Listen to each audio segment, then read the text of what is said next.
Chairman திரு சுதர்சன் அவர்களுக்கும், பள்ளிக்கு சிறப்பு அழைப்பாளராக வருகை வந்திருக்கின்ற நமது மெம்பர் சுந்தராத்தல் அவர்களுக்கும், மற்றும் நமது பள்ளிக்கு முன்னாள் தலைமை ஆசிரியரும் நடுப்பாளையம் பள்ளியிலிருந்து தலைமாசிரியராக ஓய்வு பெற்ற தமிழாசிரியர் திரு பெரியசாமி ஐயா அவர்கள் உங்களிடம் சிறு உரையாற்றுவதற்காக வந்திருக்கிறார். அவர் சுதந்திர தினம் பற்றியும் சுதந்திர போராட்ட வீரர்கள் பற்றியும் சிறு உரையாற்றுவார்கள். அதன் பின் ஸ்வீட்லாம் கொடுத்து அப்போ நம்ம முடிச்சுக்கலாம். அனைவருக்கும் வணக்கம். இந்த பள்ளியுடைய தலைமை ஆசிரியர்களுக்கும் உதவி ஆசிரியர்களுக்கும் தலைவர் அம்மா அவர்களுக்கும் மாணவமணி அனைவருக்கும் உங்களுக்கு முதற்கண் நன்றி அந்த வணக்கத்தை தெரிவித்துக் கொள்கிறேன். இது 78வது சுதந்திர தினம். உங்களுக்கு தெரியும் படிச்சிருக்கேன். இந்த சுதந்திர தினத்தில் நம்ம தெரிஞ்சால் அந்த நாட்டுக்காக பாடுபட்ட நினைவர்களை தலைவர்களை நாம் நினைவு கூறுதல் நினைத்து பார்த்துதல் நல்ல பயணித்தோம். நான் அந்த அளவுக்கு நம்ம நாட்டு சுதந்திரம் போராடி தான் சுதந்திரத்தை வாங்கிட்டோம்.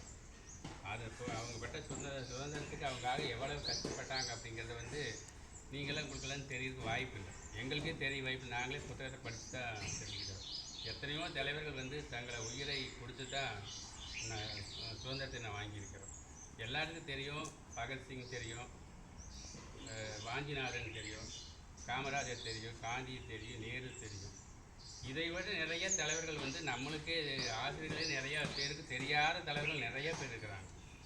அதில் குறிப்பாக என்னன்னா சூர்யா சென் ஒரு போராட்ட வீரர். அவனாக இந்த நாட்டுக்காக ரொம்ப பாடுபட்டு சுதந்திரத்தில் சிறைப்பட்டான்.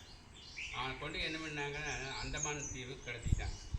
அந்தமான் தீவில் இந்த சுதந்திர போராட்டத்திற்காகவே ஒரு கட்டடம் கட்டாங்க. 10 வருஷம் 1896 கட்டி 1906 தான் அந்த கட்டடத்தை முடித்தாங்க. அது யாராவது நம்ம போராட்டத்தில் இருந்தால் அவங்களெல்லாம் கொண்டு போய் அந்த ஜெயிலில் கொண்டு அங்கே போட்டுருவாங்க. அதை எண்கோண வடிவில் கட்டியிருக்குது. 698 அறைகள் கொண்டது. இப்போல்லாம் நம்ம சினிமாவில் பார்க்குற பெரிய பெரிய ரூமாக இருக்குது பார்த்துருக்க நிறைய படுத்துருக்காங்க. ஆனால் அவங்கள அடைச்சது எப்படின்னு இவ்வளோதான் ரூமே இவ்வளோதான் இருக்கும். அதில் கால் நீட்டி உட்கார முடியாது, படுக்க முடியாது, நின்றுகிட்டே தான் இருக்கும்.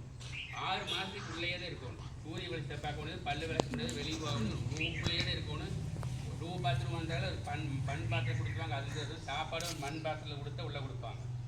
அந்த அளவுக்கு சிறை தண்டனைனா அது அவ்வளவு சிறை தண்டனை அனுபவிச்சாங்க. அவன் சாதாரண புரட வச்சு பல்ல பிடுங்குவாங்க. எப்படி சொல்லுவார், சுத்தியிலே அடிச்சு பல்ல பிடுங்குவாங்க. இந்த நெகக்கண் ஒவ்வொரு கண்ணாக பிடுங்குவாங்க. எவ்வளோ வேதனை இருக்குது. இந்த நாட்டுக்காக பாடுபட்ட தண்டனை. இப்போ ஒன்றுனா நெகக்கண் பிடுங்கு சுற்றியில் முழங்காலையில் அடித்து முழங்கால் உடைப்பாங்க. அப்படிப்பட்ட சுதந்திரத்தை படித்த அவன் இந்த சூரியசன் அப்படிங்கிறவன் போராட்டத்துக்காக ஒரு வீட்டுக்குள்ளே புகுந்து அடைக்கலம் கேட்குறான். அந்த அம்மா கணவனை இழந்த மனைவி அவங்க பெரிய